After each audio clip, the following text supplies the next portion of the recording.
Colombia, Dios mío, qué dolor y preocupación. Suicidaron al coronel Oscar Dávila, subjefe de seguridad del presidente Gustavo Petro, que le había dicho al abogado Miguel Ángel del Río que de la fiscalía lo habían amenazado, casualmente porque él estaba relacionado y tenía información confidencial e importante del caso de las interceptaciones de la ex niñera de Laura Sarabia. Imagínese esta mierda. ¿A quién le beneficia hoy realmente que la novela entre Laura Sarabia y Armando Benedetti se quede así, tal y como nos la han contado los medios tradicionales?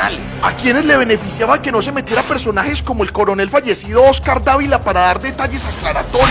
Para, por ejemplo, contarnos por qué la fiscalía sabía de las interceptaciones ilegales desde febrero y hasta hoy no había dicho nada. Es increíble que antes de aparecer muerto en su carro en Teusaquillo, Bogotá, en la mitad de la calle en circunstancias rarísimas y precisamente cerca al búnker de la fiscalía, el coronel Oscar Dávila ya le había dicho a otra persona que de la fiscalía estaba recibiendo amenazas. Colombia, por favor, apersonate de este caso, porque ahora hay diversos personajes en Twitter, seguidores de senadores como Paloma Valencia, que están promoviendo un hashtag que dice numeral Petro asesino, dando noticias falsas y diciendo que al coronel lo encontraron muerto en un sótano de la casa de Nariño, sabiendo que, como ya dije, fue en la intemperie de una calle de Bogotá, y todo apunta a que había presiones por parte de la fiscalía en contra suya. Tenemos que repetirlo cuantas veces sea necesario. Si ya sabemos que la fiscalía conocía desde febrero de 2023 que las líneas de la ex niñera de Laura Sarabia estaban ilegalmente interceptadas, ¿por qué guardaron silencio hasta este momento? Si Barbosa hubiera investigado a sus propios fiscales por las interceptaciones ilegales que ya conocía desde hace meses y que se estaban realizando bajo la aprobación de su institución,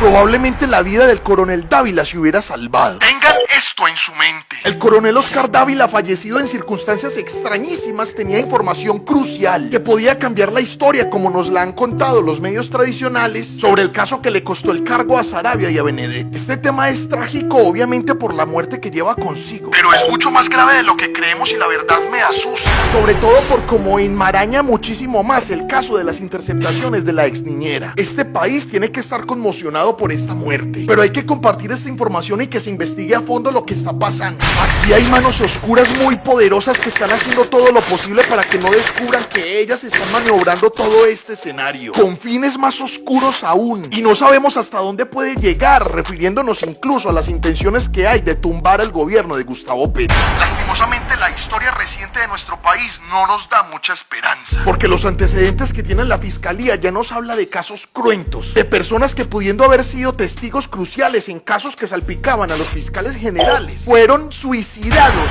El sistema judicial sigue, los posibles asesinos siguen y el país como si nada. No saben exactamente de qué caso en específico reciente les estoy hablando. Acuérdense del exfiscal general apodado Don Cianuro. Hablo de Néstor Humberto Martínez, que fue salpicado por el caso de corrupción Odebrecht junto al hombre más rico de Luis Carlos Sarmiento Angulo. Lo que ocurrió fue que cuando el ingeniero civil Jorge Enrique Pizano empezó a sonar en la opinión pública y se empezaron a escuchar de verdad sus testimonios, falleció en extrañas circunstancias. Él, que era un testigo clave en ese escándalo de Odebrecht, y posteriormente falleció su hijo a causa del envenenamiento por cianuro. Cuando inspeccionaron su casa, en efecto se dieron cuenta que allá había un tarro que contenía ese tóxico.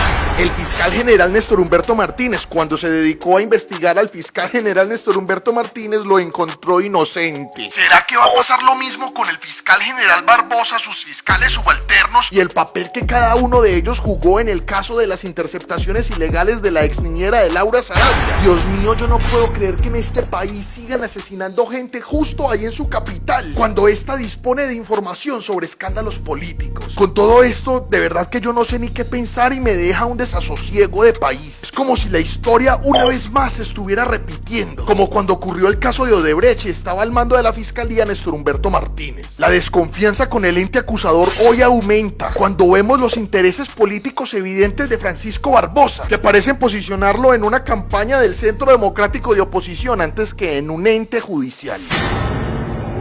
¿Qué creen ustedes en realidad que pasó con el coronel Oscar Dávila? ¿A quién le beneficiaba que este señor guardara silencio? ¿A quién le perjudicaba que este señor hablara? ¿Cómo ves que se está moviendo en este momento el funcionamiento de un ente tan importante como la Fiscalía General, pues? Y todavía se siguen preguntando si necesitamos instancias internacionales para que vengan a hacer veeduría sobre su trabajo. Dejen aquí los comentarios y armen el debate, compartan esta información. Esto tiene que estarlo conversando el país hoy mismo.